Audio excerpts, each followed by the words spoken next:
Hello and welcome. I'm Asima Katauka and you're watching World Report on NewsX World. Let's take a look at the top headlines of this hour. US President Donald Trump has announced that National Guard trooper Sarah Backstorm has died after a shooting near the White House. He has said that the second soldier remains in critical condition and is fighting for his life.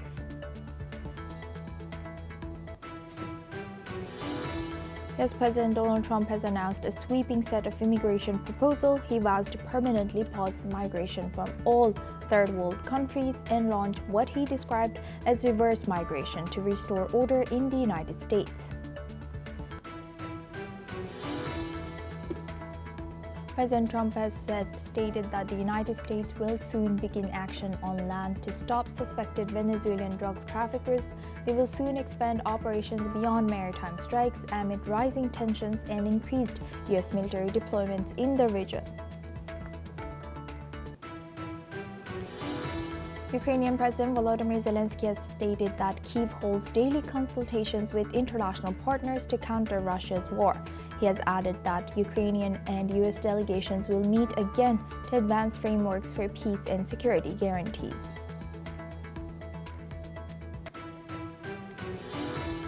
The Jordanian Foreign Ministry has confirmed that 2 Jordanians were killed after being illegally recruited to fight for the Russian army, with spokesperson Fouad Majali warning that such recruitment violates Jordanian and international law. The ministry has urged citizens to report recruitment attempts, and he has called on Russia to halt Jordanian enlistments. Iran's Supreme Leader Ayatollah Ali Khamenei has criticized the Trump administration, calling it unworthy of contact or cooperation with Tehran. He has also denied rumors that Iran had sent messages to Washington. Israeli authorities review a deadly incident in Jenin, West Bank, where IDF soldiers shot 2 men following surrender. Palestine condemned the killings as war crimes.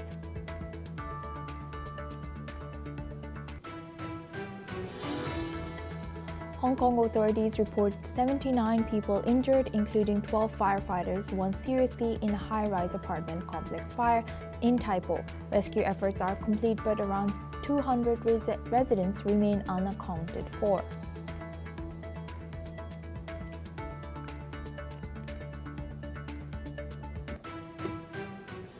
Now we started this hour with Hong Kong. At least 128 people have died and 56 people remain hospitalized after a massive fire tore through Wang Fuk Court in Tai Po, Hong Kong. The city's anti-corruption body, the ICAC, has arrested 2 directors of Will Power Architects, bringing total arrests in connection with the tragedy to 5 people. Earlier, 3 senior staff from Prestige Construction and Engineering were arrested for alleged manslaughter after investigators found highly flammable styrofoam, stealing lift windows, and non-compliant scaffolding mesh, which allowed this fire to spread rapidly through 7 of the estate's 8 blocks. Authorities have also revealed that fire alarms in the buildings were malfunctioning, with enforcement action promised against responsible contractors. President Xi Jinping has expressed condolences, while Chief Executive John Lee Ka-chiu has ordered a full criminal investigation and inspections of all public housing renovation projects. Rescue operations continue as officials probe how substandard materials turned a renovation site into Hong Kong's deadliest fire in 7 decades. Now for this discussion, we welcome Joyita Basu. She's an editorial director at TSG, joins us live from New Delhi. Thank you very much, Ms. Joyita, for joining us today. Welcome to NewsX World. What more can you tell us about this ongoing investigation and the fire that has broke out yesterday in Hong Kong? Okay. What's happening is that, you see, I think the most important thing that one needs to realize in this case is the lack of information. I mean, we were told, I think 2 days back when the fire actually happened, that 350 people, initially the death count was given to around, I think, a few people, 10, 20 people. But we were told that 350 people were missing. And when you're talking about 350 people are missing and unaccounted for, the death count is sadly, it's a very sad incident, is bound to go up. And the problem that happens whenever it comes to China is that there's a complete opacity. There's a complete lack of information about what exactly is going on. Think of something like this, God forbid, in any other country. And what happens, it's international news. Why is it that this major accident in China has happened, and in this is a huge accident and hundreds of people are likely to have died, but no one is talking about it. There is hardly any uproar in the world. I mean, there's hardly any a chatter on in terms of the I would say the kind of irresponsibility that has led to a situation like this. There is no demand to free, for any accountability. This reminds me of a very similar situation that took place sometime in 2022. It was, the fag end of COVID. COVID was almost over at that time. It was in Xinjiang province. There was another similar building fire that took place in the city of Urumqi. Urumqi, and there were primarily a lot of Uyghurs died in that fire. And there were questions about, of course, the building security and a whole lot of other things. But what happened in that case was also a complete blackout of information. So frankly, this is completely unacceptable. All that we see on social media posts is that, the Chinese embassy here, for example, they are just retweeting things like, oh, the citizens are coming out to help. But come on, what about accountability? What about exact number of death count? What exactly caused the fire? Nothing is available in the public domain. Think in terms of 2017, the Grenfell Tower fire that took place in the UK. You remember the blow coverage of that happened on international media. I surprisingly, except for obviously it's good that NewsX World is picking up this topic, but beyond that, I hardly see any coverage in international media about it. There's hardly any news. There's hardly any chatter on social media. What is going on over here? Why are we giving China a free pass like this? Yes, indeed. And to what extent should the Hong Kong government bear responsibility for ensuring proper fire safety and making sure that such incidents don't occur again? I think they have to take care of it. What are the rules that they have? I mean, say, for example, in the Grenfell fire, I remember there was this problem with the cladding. It seems in the Hong Kong fire, also the cladding, they generally apply some kind of decorative element on the outside of the building, and which is flammable. Even after, and that was what caused that was what actually, that was where the fire started in the Grenfell case in the UK. So why is it that I would say municipal authorities have not learned a lesson from that particular incident, and why are they allowing some sort of that cladding that is there on the building surface? And also, we need to find out what are the fire safety rules that were there. And in India, in particular, we need to find out, whether buildings are there with such cladding, what kind of safety rules are there, what kind of adequate fire safety measures are there, whether this constant talk about, the Hong Kong fire was caused because the bamboo poles caught fire. There is some disputing of that claim, because they are saying no, that was not the cause, it was caused by the net. So apart from the cladding, that thing that is placed on this building surface. Yes, So there has to be proper investigation, and the Chinese should make it public that what caused it. I mean, the world needs to know. Ms. Joyita Basu, thank you for joining us today and sharing that insight as the editorial director of TSG.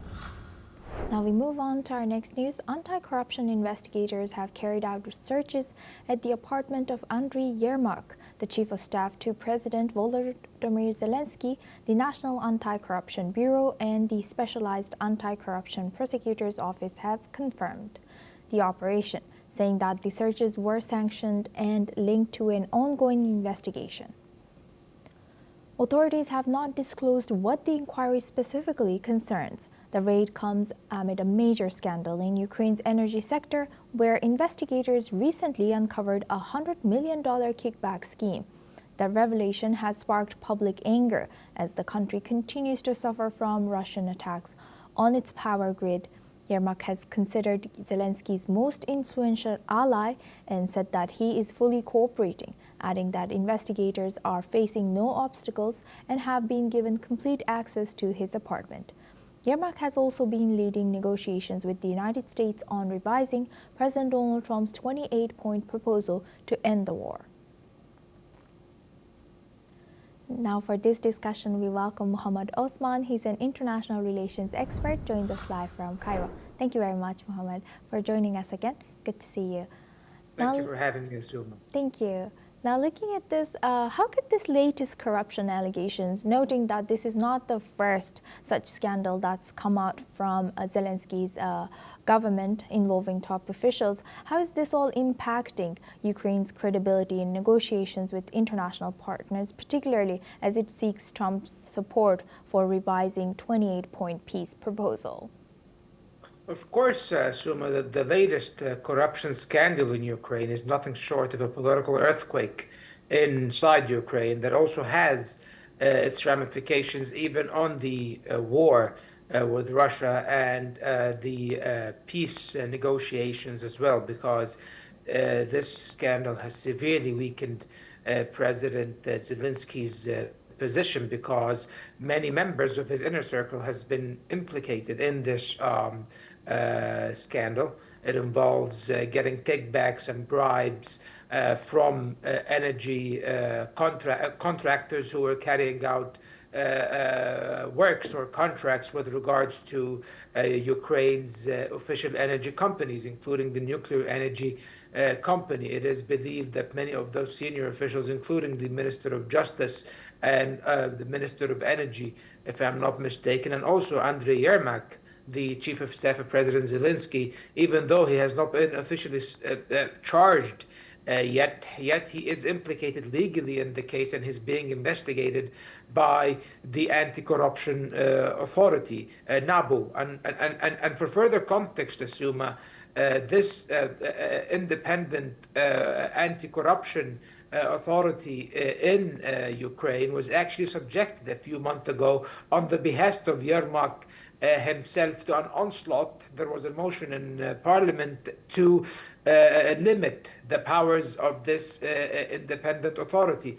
And then after a public outroar and popular protests in the street, the Zelensky administration backed down and the corruption authorities' independence was maintained.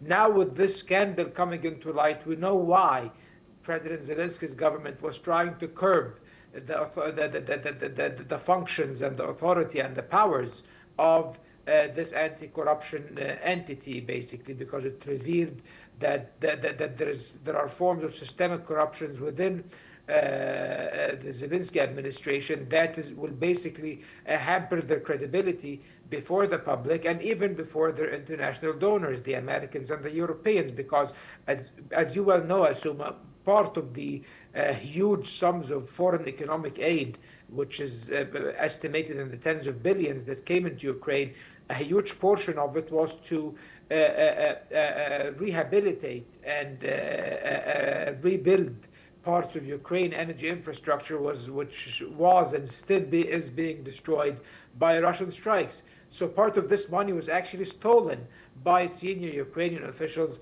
and also under the auspices of certain Ukrainian billionaires or so-called oligarchs that are allied with President Zelensky. So this is a huge scandal.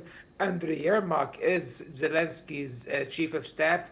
He's his strong man. He's one of the strongest people in Ukraine, actually one of the strongest politicians and one of the most powerful people within the administration. Some even call him the second in command, or Zelensky's brain, in terms of both domestic policy and foreign policy. So if he is officially charged by the investigators in this case, it will be a huge, huge blow to the Zelensky administration, and it will make them even weaker before American pressure for reaching a settlement to the war in Ukraine within the context of the 28 point plan that President Trump has proposed. Right, and Osman, thank you very much for taking us back to, I think it was like 2 weeks ago when the protests happened, so that there will be no changes on the anti-corruption body in Ukraine. So, looking at this timing as ongoing war continues and ceasefire talks also continue. So, to what extent does aggressive anti-corruption enforcement in Ukraine now strengthen or weaken public trust in government now?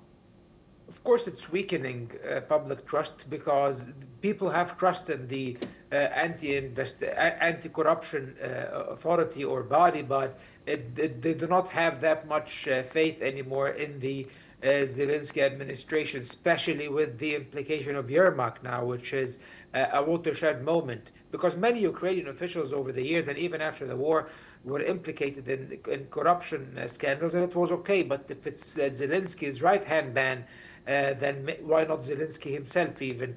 And these are very valid questions, because some of those oligarchs that supported Zelensky, one of them actually fled the country when the anti-corruption investigation started, and he was one of the people bankrolling Zelensky's campaign for president back in 2018, 2019. So as you can see, it's very complicated, Asuma, and of course this will have its drawbacks on the negotiating process. And unfortunately, Andriy Yermak today, coinciding, and this is not a coincidence, of course, with his implication in the corruption scandal, officially stated that he rejects certain provision of the, openly said so, of the Trump peace initiative, saying that he was not okay with withdrawing from the remainder of the Donbass, or turning over any territories to Russia, and that they will have to negotiate on the current line of contact. Something, of course, that President Putin very clearly made it clear yesterday, saying that this will not happen, and if the Ukrainians do not give up those territories voluntarily, Yes. we will take them by force. And this is only about what is left is actually 15% of the Donetsk oblast. So Ukraine, moving forward on the battlefield, will only lose more territories and more manpower and more resources. So it seems that this Yes, war is also- being prolonged by the Ukrainian elite in order to escape or evade Yes. possible accountability for corruption. Yes. With that, I would like to thank Mr. Osman for sharing that insight. Please stay with us as we later come back to you for another discussion. Now, moving on, the Kremlin and India's foreign ministry have confirmed that the Russian President Vladimir Putin is set to visit India from December 4th to 5th at the invitation of Indian Prime Minister Narendra Modi for the 23rd India-Russia Annual Summit. During his visit, President Putin will hold important bilateral talks with Prime Minister Narendra Modi, and India's President Draupadi Murmu will also formally receive President Putin and host a banquet in his honor. This state visit marks a significant moment for both nations. It will allow the leaders of India and Russia to review the progress made in their bilateral ties, outline a vision for further strengthening their special and privileged strategic partnership, and exchange views on key regional and global issues of mutual trust. Now for this discussion, we welcome Mr. Rupinder Sachdev. He's an international affairs expert, joins us live from New Delhi. Thank you very much, Mr. Rupinder, for joining us again. Good to see you. Now looking at this, how does President Putin's visit to India reflect India's balancing act between maintaining its long-standing partnership with Russia and deepening ties with nations, including US? Thank you. Pleasure to be Thank with you. you. Thank I you. think this visit is not much of a balancing act in the sense that this is a annual bilateral summit which happens every year. Okay, or other than COVID, it's been happening every year. One year, India's leader goes to Moscow, and the next year, the Russian leader, that is Putin, comes to India. So this is a alternating annual feature. One.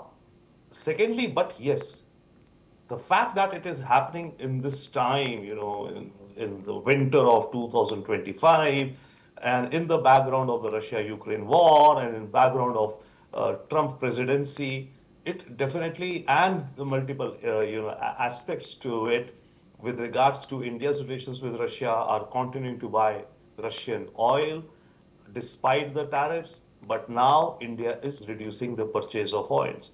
So it's coming at a very critical moment, I would say, without doubt. And it is a very, very important summit. Yes. And how do you think, how might this outcome of the summit reshape cooperation on energy security and collaboration between two countries, while keeping in mind that U.S. is pressuring India to reduce the purchases of Russian oil? See, one, India is already reducing. India has already reduced to quite an extent, and India will reduce even more. Maybe by January, it will come down to very minimal amounts that we will be procuring from Russia. The fact is, on the crude purchases, it was the tariffs which India was, going along with. We were ready to face it. We were sacrificing, right? But now, in addition to the tariffs, there are sanctions on two Russian oil giants, Lukoil and Rosneft, due to which, if any Indian company, be it government or private, purchases, crude oil from these two companies, that Indian company will in turn face secondary sanctions and will be cut off from the international financial system with respect to the SWIFT network, dollars and banking, etc. So looking at that, Indian companies, be it private sector or the government, are having to take a rational, logical, economic decision, and they are reducing to buy oil from Russia.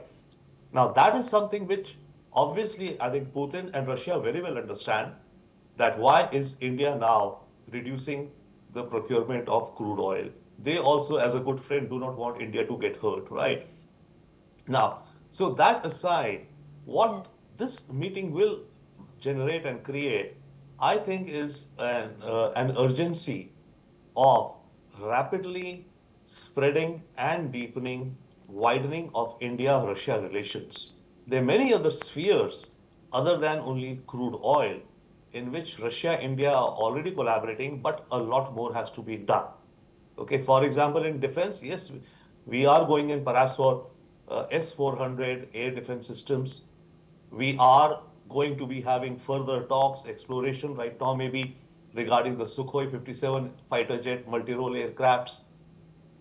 We are buying more missiles and more, ammunition, weapons from Russia. So that's progressing. Okay. Nuclear cooperation, civil nuclear, for civil nuclear energy, that is progressing. But Yes.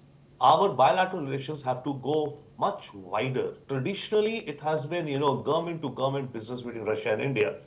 You know, Yes. sorry, oil, defense, nuclear. These have been the three main.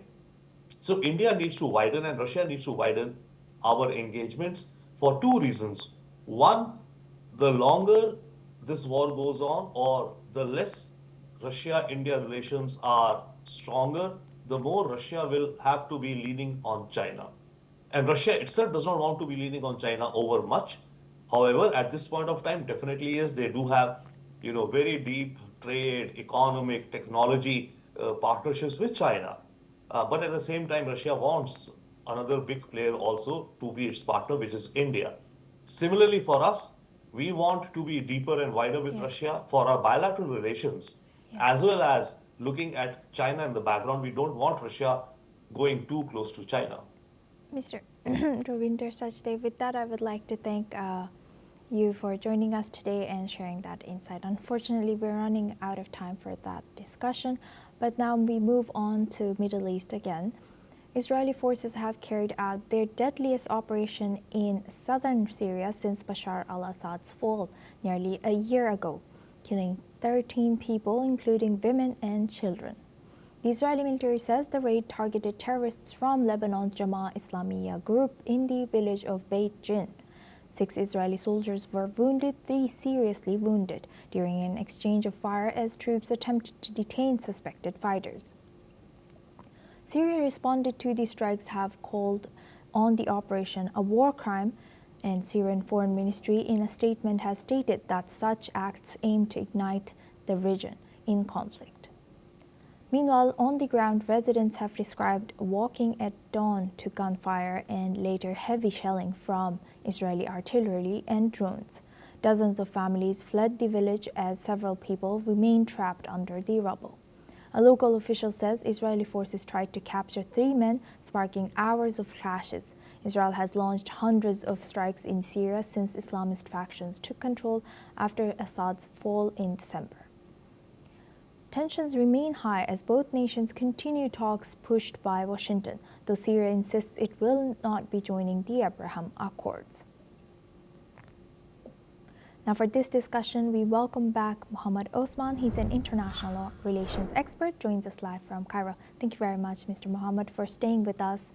Now looking at this, how might Israel's increasingly aggressive operations in Syria affect fragile post-Assad power and the current government, particularly in areas that are allegedly controlled by the Islamist factions? Well, what we have witnessed in Syria today, of course, is not an isolated incident. It comes within a very long trend of Israeli violations of Syrian sovereignty that even precede the fall of the Assad regime and the rise of this new Islamist governmental regime in Syria. Israel has carried out numerous airstrikes against Syria during the years of Assad. And after the fall of the Assad regime, Israel expanded its aggression against Syria, taking advantage of the power vacuum and the collapse of the state in order to carry out massive airstrikes at the initial phase of the fall of the regime to destroy the entirety of the military infrastructure of the Syrian state. And afterwards, they carried out incursions into Syria, capturing more land, in addition, of course, to the occupied Golan Heights, which has been occupied since 1967. They captured about 1,000 square kilometers of more Syrian territory that is now acting as a buffer zone. And beyond this buffer zone, they carry out other incursions into towns and villages in southern Syria, and they go as far as the countryside of the capital, Damascus. And this is where the sad events of this morning have transpired, in the village of Beit Jenin